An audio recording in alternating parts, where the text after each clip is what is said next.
Épisode 4. Ces fichues feuilles de soie.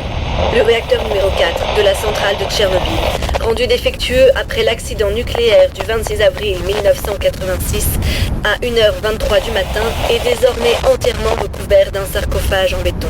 Tout risque de nouvelle explosion est désormais écarté et les populations de l'Union soviétique sont hors de danger.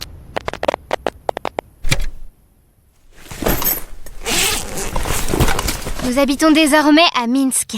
Pour moi, pas d'étagère, mais un petit tabouret qui s'effrite.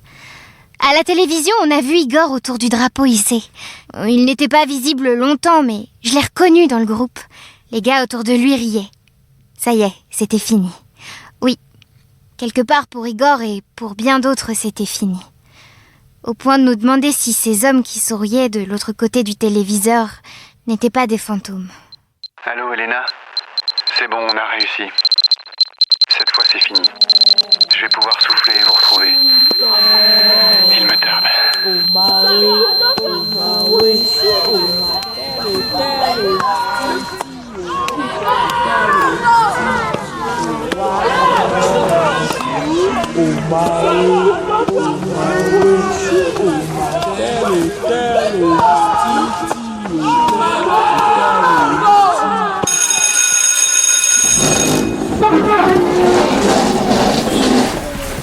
Je ne vois pas pourquoi je suis trimballée dans cette vieille école. Pourquoi Michael me prend avec lui ? J'ai la tête écrasée au fond de son cartable avec des miettes de taille-crayon. Et j'en sors pas. Ou parfois je traîne sur un banc comme une relique oubliée. J'aime pas le bruit de la craie. Madame Brovkin ? Bonsoir, Madame Marchenko. Bonsoir. Asseyez-vous, je vous en prie. Pourquoi devrait-on toujours être assis pour apprendre les mauvaises nouvelles ? S'il vous plaît, Madame Marchenko. L'incident s'est passé il y a 3 jours. En revenant de récréation, les élèves et moi-même avons retrouvé les cahiers des uns et des autres, grands ouverts sur les tables. Les pages étaient déchirées et celles qui ne l'étaient pas, entièrement gribouillées. De grandes zébrures au stylo-bille, un stylo-bille qui bavait beaucoup. On pouvait être quasiment sûr que c'était la main d'un gaucher. Et vous accusez mon fils ? Je n'ai d'abord accusé personne, Madame Marchenko. J'ai procédé à une vérification d'empreintes. J'ai tout doucement, avec la pointe d'un crayon à papier, effleuré le papier meurtri. Et en coloriant comme ça au carbone, en fine couche, je suis tombée sur des traces de doigts. Vous me suivez ? Oui. Bon. Une fois le dessin de ces empreintes bien en tête, j'ai ouvert mon tampon encreur et j'ai demandé à chacun de mes élèves, un par un, d'appuyer leur index dessus et de reporter la trace de leurs doigts sur une feuille, du même papier que leur cahier. De toutes les empreintes relevées, celle de votre fils correspondait le mieux. Un jour, mon fils est revenu de l'école avec une grosse marque rouge au niveau de l'œil droit. La marque lui descendait sur la joue. Il m'a dit qu'il était tombé. Je l'ai pas cru. À Pripyat, je surveillais constamment des enfants. On ne se fait pas de marques comme ça en tombant. C'est plutôt parce qu'on a reçu quelque chose dans l'œil. J'avais bien raison. Quelqu'un, un de ses camarades, lui avait jeté un caillou en plein visage. Mais pourquoi ? Est-ce que Michael avait cherché la bagarre ? Non, c'était plus compliqué que ça. Alors il m'a parlé du comportement des autres. Dans la cour, on ne s'approche pas de lui. En classe, il n'a personne à côté de lui. En sport, dans les vestiaires, les garçons lui laissent un banc rien qu'à lui. Ce qui est pratique. Sans doute pour ce genre de situation, on a la place pour se changer. Mais ce que j'essaie de vous dire, c'est que des enfants de Tchernobyl qui sont arrivés ici, Michael est un des seuls à ne pas avoir interrompu sa scolarité à cause de troubles graves. Et à cause de ça, on ne le laisse pas tranquille. On le met à l'écart. On brandirait presque une croix pour ne pas qu'il s'approche. Alors, vous comprenez, à force d'être vu comme un monstre, on agit comme un monstre. Si vous voulez sanctionner Michael, faites-le, mais parlez aussi aux autres. Honnêtement, je vous pose la question personnellement, Madame Brovkin. Avez-vous peur de mon fils ? Avez-vous peur qu'il vous contamine ? L'histoire des cahiers, ce serait une bonne manière de le renvoyer de l'école, non ? Madame Marchenko, vous allez trop loin. Michael est un enfant comme les autres. Je vais le gronder, mais je le comprends. Vous avez intérêt à le comprendre. Et Michael se lave 2 fois par jour de la tête aux pieds. Il prend soin de changer de vêtements à chaque fois qu'il sort de l'hôpital où il rend visite à sa sœur, où il doit, sur place, par mesure de précaution, enfiler une blouse. Dites-moi, par hasard, vous n'avez pas posé à côté de l'empreinte de son doigt, discrètement, comme ça, un dosimètre ? Madame Marchenko, vous pouvez vous lever, notre rendez-vous est terminé.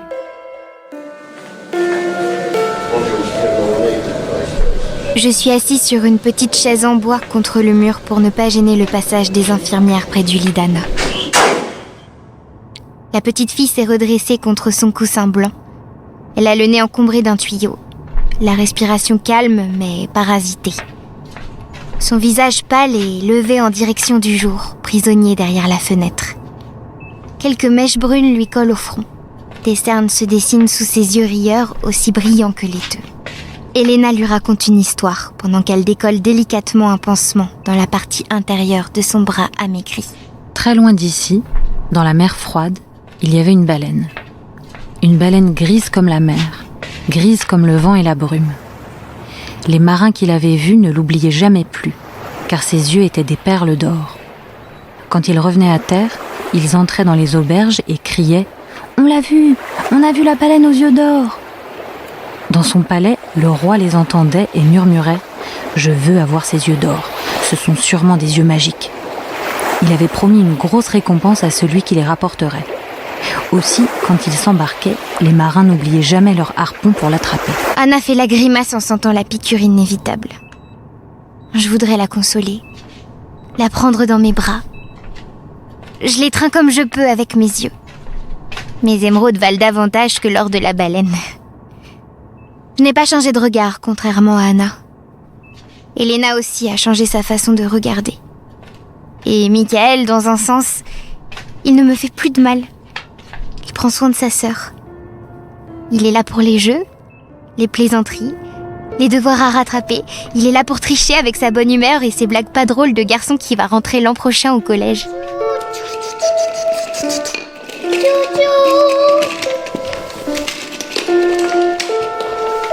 vais gagner la course.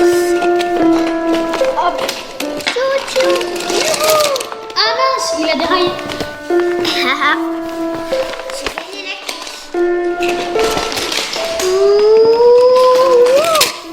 Ah bah il s'est cassé. Un jour, il ramène un petit boîtier noir prolongé par un fil au bout duquel est accroché un curieux serre-tête en fer.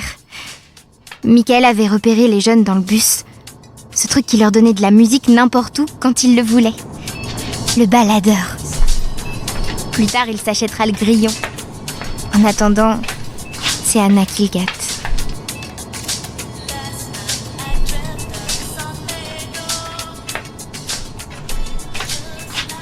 Na.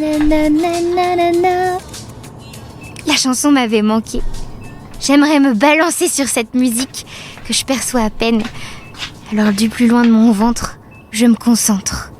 J'écoute. Mais j'entends autre chose. Elena, vous courez un grand danger si vous faites ça. Je suis là jour et nuit, j'entends le personnel parler, je suis pas idiote. Vous êtes fatigué, la colère vous monte à la tête. Tous, vous êtes faibles. Vous direz rien alors. Dire quoi? On ne déclare qu'une petite partie des malades. Le reste ne serait pas lié à la centrale, ce qui est faux. Les taux sont plus élevés dans le corps des enfants que ce qu'on écrit sur ces fichues feuilles de soins, je ne rêve pas.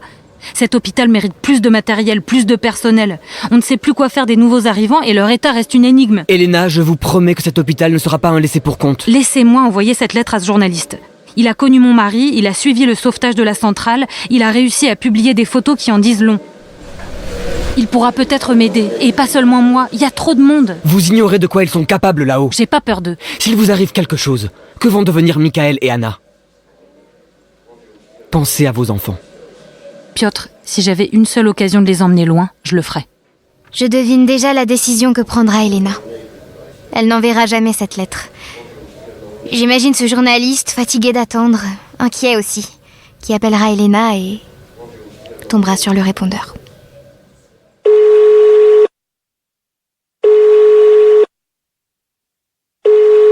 Allez, décroche. Décroche. Avec les voix de Annabelle Romer, la speakerine, Florence Valero, Madame Brovkin, et toujours Roxane Brett, la poupée Antonia, Valentine Vitoz, Elena, David Brémaud, Piotr, les enfants Simon Légaret et Anouk Petit, les jumeaux, Thomas Hello, Igor, et Erwin Sailly, le journaliste André. Mixage et composition, Alexandre Wettstein.